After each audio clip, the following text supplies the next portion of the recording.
Hello guys, welcome to channel football बकचोद। भाई आज हम बात कर रहे हैं एक कंफ्यूजन के बारे में भाई,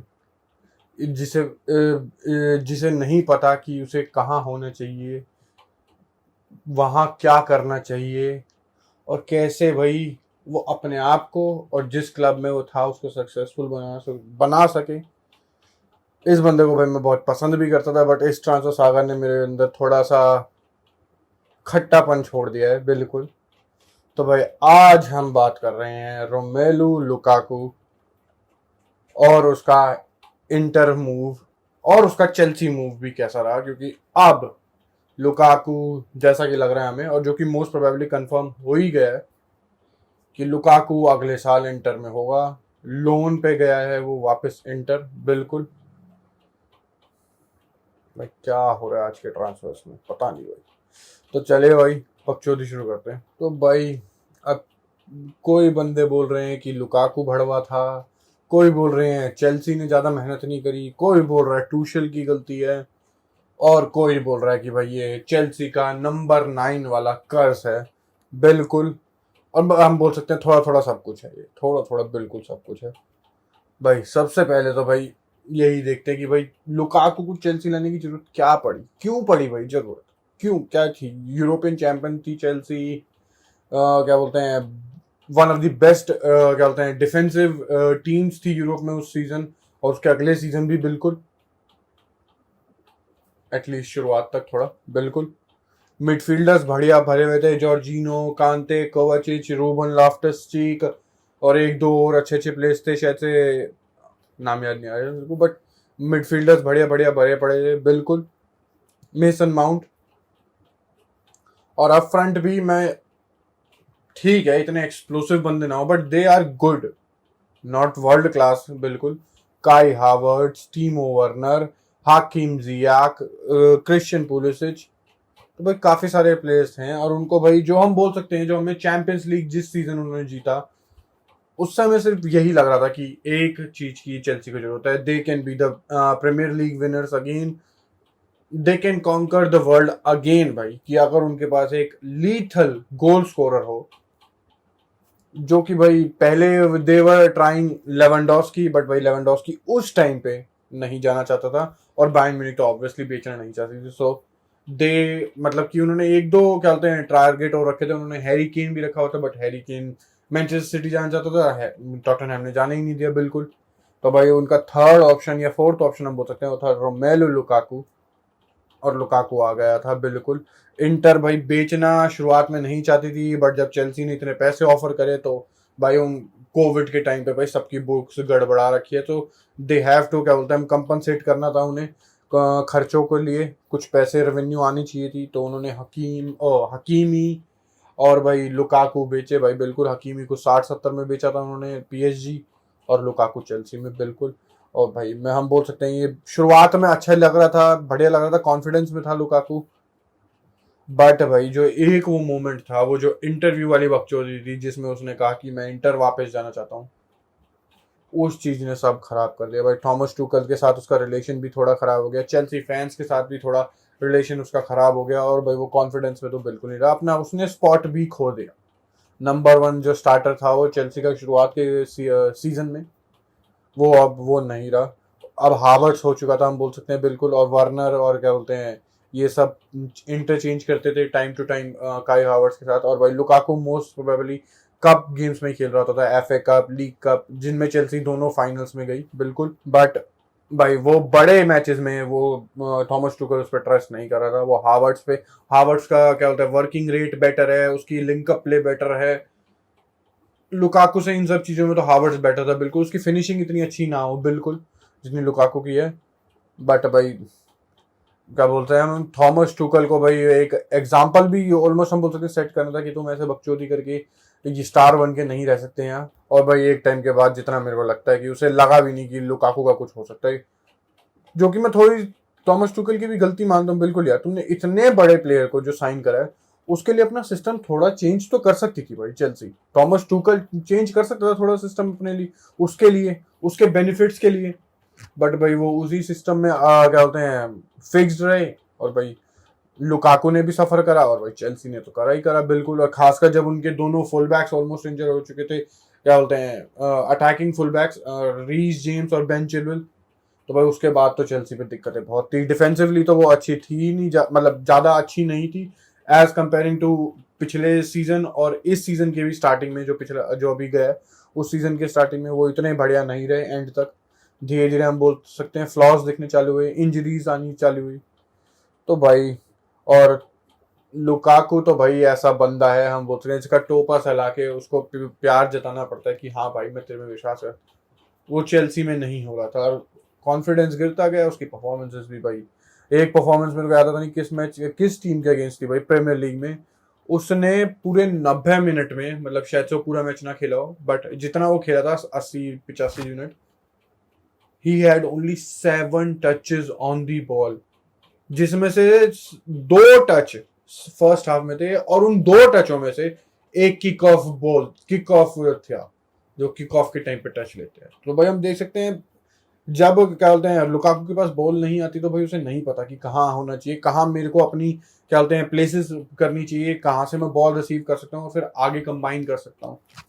तो भाई इन चीजों में तो भाई लुकाकू लैक कर रहा था बिल्कुल। और भाई जो उनका सिस्टम है अप फ्रंट सिंगल स्ट्राइकर के साथ खेलने वाला, लुकाकू थोड़ा हम बोल सकते हैं उस चीज में स्ट्रगल भी करा बिल्कुल, क्योंकि लाउटारो मार्टिनेज के साथ इंटर में पार्टनरशिप उसकी लीथल थी, one of the best in Europe थी। दोनों की पार्टनरशिप दोनों बहुत बढ़िया थे बिल्कुल।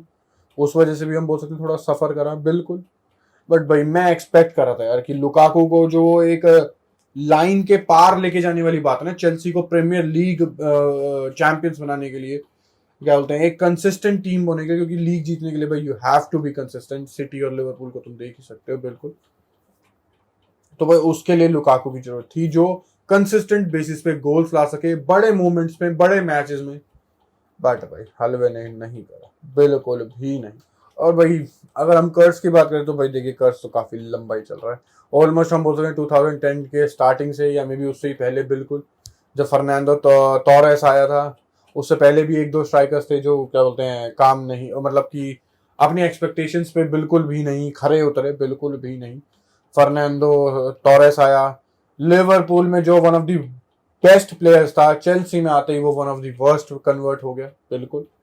उसमें कोई क्या डिबेट नहीं है कि तुम बोलो नहीं वो वर्स्ट नहीं था, ही वॉज कंपेयरिंग की वो उसने लिवरपूल में क्या दिखाया था बिल्कुल। भाई हिगुएन आया, मुराटा आया, टेमी अब्राहम चलाया नहीं, वो तो चेल्सी की हम बोल सकते हैं अकेडमी से ही था। बड़े बड़े प्लेयर्स आए हैं बट भाई कोई हम बोलते हैं सेटल नहीं हो पाया। शिवचेंको भी आया था एसी मिलान वाला बिल्कुल, वो भी बिल्कुल सक्सेसफुल नहीं रहा था। और अब लुकाकू भी।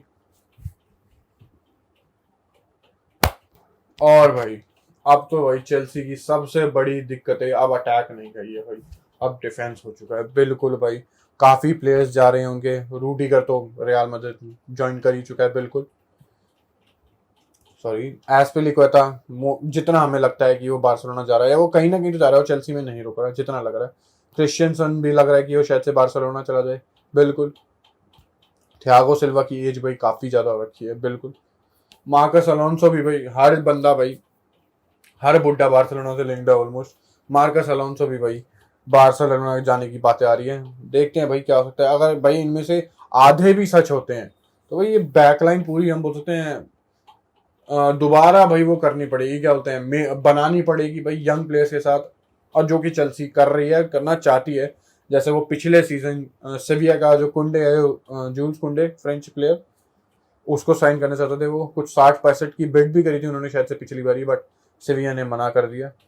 इस सीजन हो सकता है कि भाई वो चेल्सी बाय करे बिल्कुल, और मतलब करना चाहती है ऑब्वियसली। अब तो उनके पास प्लेयर्स भी बहुत कम है डिफेंसिव एस्पेक्ट में, तो भाई कुंडे के पीछे वो बिल्कुल जाएंगे। और जितना मेरे को लगता है शायद से वो चला जाए, क्योंकि कुंडे के पीछे भाई देख बार्सिलोना भी है, बार्सिलोना के तो पागल हो चुकी है। बार्सिलोना हर चीज के हर प्लेयर के साथ लिंक्ड है, जबकि उनके पैसे अब आ चुके हैं सॉर्ट ऑफ, बट पता नहीं भाई बार्सिलोना कैसे सभी प्लेयर्स के साथ लिंक्ड है, बट पता लिंक्ड है बिल्कुल। और भाई क्या बोलते हैं अब भाई जब से ये स्ट्राइकर नहीं चला, so they want a big name बिल्कुल। सबसे पहले तो भाई वैसे इस बंदे का कोई मतलब नहीं था चेल्सी में, बिल्कुल भी नहीं। उस्मान डेम्बेले की बात आई थी शुरुआत में, बिल्कुल, बट चेल्सी ने भगा दिया, बोला भाई कोई जरूरत नहीं है इतने इंजरी प्रोन प्लेयर की, और ऊपर से he is a pure winger, pure. तुम नंबर 9 खिलाना चाहो खिला सकते हो, बट ही जहां पे वो मोस्ट अफेक्टेड है वो है विंग एरियाज में, खासकर राइट विंग से। और चेल्सी विंगर्स के साथ नहीं खेलती, they play with wing backs. Winger का तो कोई मतलब ही नहीं है। वो विंग बैक के साथ और नंबर 10 के साथ खेलती है चेल्सी, विंगर्स के साथ तो चेल्सी खेलती ही नहीं, तो कोई सेंस नहीं था उसका। और भाई जो ये लास्ट बंदा है जो चेल्सी पीछे पड़ी हुई है, जो कि मोस्ट प्रोबेबली शायद से हो भी जाए, वो है रहीम स्टर्लिंग। भाई रहीम स्टर्लिंग मैनचेस्टर सिटी में खुश नहीं है, उसे उतना प्लेइंग टाइम नहीं मिल रहा जितना उन्हें उसे 1-2 सीजन पहले मिल रहा था, और वो जितना इंपॉर्टेंट था मैनचेस्टर सिटी के लिए 1-2 सीजन पहले, वो उतना अब नहीं है बिल्कुल। और he wants playing time, recognition, respect, everything etcetera etcetera.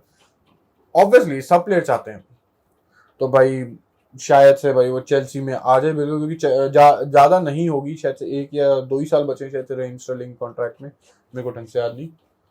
तो भाई 50-60 मैक्स टू मैक्स इतना होगा, इससे ज्यादा नहीं हो सकता, क्योंकि एज भी थोड़ी ज्यादा ही है रहीम स्टर्लिंग की। मैं ये नहीं कह रहा भुट्टा हो चुका है, थोड़ी ज्यादा बोल रहा हूँ भाई। देखते हैं भाई चेल्सी किसको साइन करेगी, बट भाई सबसे बड़ा क्वेश्चन ये, जो चेल्सी इतनी क्लोज थी प्रीमियर लीग टाइटल के, यूरोपियन चैंपियंस वो थे बिल्कुल, और अब लुकाकू नहीं चला, they have to find good strikers बिल्कुल, और रहीम स्टर्लिंग डेम्बेले तो नहीं, इनके पीछे है बिल्कुल। और भाई उनके डिफेंसिवली तो भाई वो चुट चुके, गलत वाला। तो हम बोल सकते हैं वो अपने उस ड्रीम के या उस एम्बिशन के तो भाई दूर जा रहे हैं, जा चुके हैं भाई बिल्कुल। अगले season, sorry Chelsea fan, sorry, नहीं लगता भाई कि वो प्रीमियर लीग के लिए कर लेंगे, क्योंकि जैसा ये सीजन हमने देखा, नहीं लगता बिल्कुल भी नहीं। और यार ये लुकाकू भी ना भाई इतना, वैसे अगर ये डील में देखो तो भाई सबके लिए ऑलमोस्ट ठीक है। चेल्सी के लिए बोल सकते हो तुम कि चेल्सी के लिए ही ऑब्वियसली नुकसानदायक होगी, वरना और किसी की, और बाकी दोनों पार्टीज के लिए तो खुशी वाली बात है। वो इंटर वापस चला गया, जो कि वो चाहता था बिल्कुल। इंटर को 120-130 मिलियन भी मिल गए, अगले साल 8 या 9 मिलियन या 10 मिलियन का लोन पे लुकाकू वापस मिल गया। भाई क्या चाहिए और इंटर को। और चेल्सी को हम बोल सकते हैं अच्छे में इसलिए कि भाई जो इतनी एनॉर्मस वेजेस दे रहे थे उसको, भाई वो बुक्स पे से हट गई बिल्कुल, तो वो किसी और प्लेयर को लाके उसी सैलरी में चला सकते हैं काम बिल्कुल। तो भाई चेल्सी के लिए खासकर जब से उनका भाई नए ओनर आए हैं, ऑलमोस्ट वो टॉड बोहेली, तुम समझ गए होंगे मैं किसकी बात कर रहा हूँ बिल्कुल, मेरे से बोला ना जा रहा हूँ उसका सही नाम बिल्कुल। बट भाई बंदा देख, ओनर इंटरेस्ट ले रहा है क्लब में बिल्कुल, साइनिंग्स में इंटरेस्ट ले रहा है, जो कि अच्छे अच्छे वो है, क्योंकि रोमन अब्रामोविच तो भाई ऐसा था, उसने एक टीम तैयार कर रखी है फुटबॉलर की, सारे डिसीजन वो लेगी, वो सिर्फ चेको पे साइन करेगा और कुछ नहीं। देखते हैं भाई अब चेल्सी फुटबॉल क्लब किस डायरेक्शन में जा सकता है, अपवर्ड्स और डाउनवर्ड्स, ये देखना है बिल्कुल। तो भाई अगली वीडियो में मिलते हैं, तब तक ले थैंक यू, गुड बाय। और गुड नो नो नो कोई गुड बाय नहीं भाई, यार सब्सक्राइब कर लिया करो यार, गलती से वो जो रेड वाला बटन है गलती से दबा दो भाई, क्या जा रहा है भाई। आती रहेंगी वीडियोस, देखते रहना, अच्छी ही लगी है यहाँ तक टिकी हो तो ऑब्वियसली अच्छी लगी है तुम्हें बिल्कुल। तो भाई अगली वीडियो में मिलते हैं, तब तक ले थैंक यू, गुड बाय और बकचोदी समा।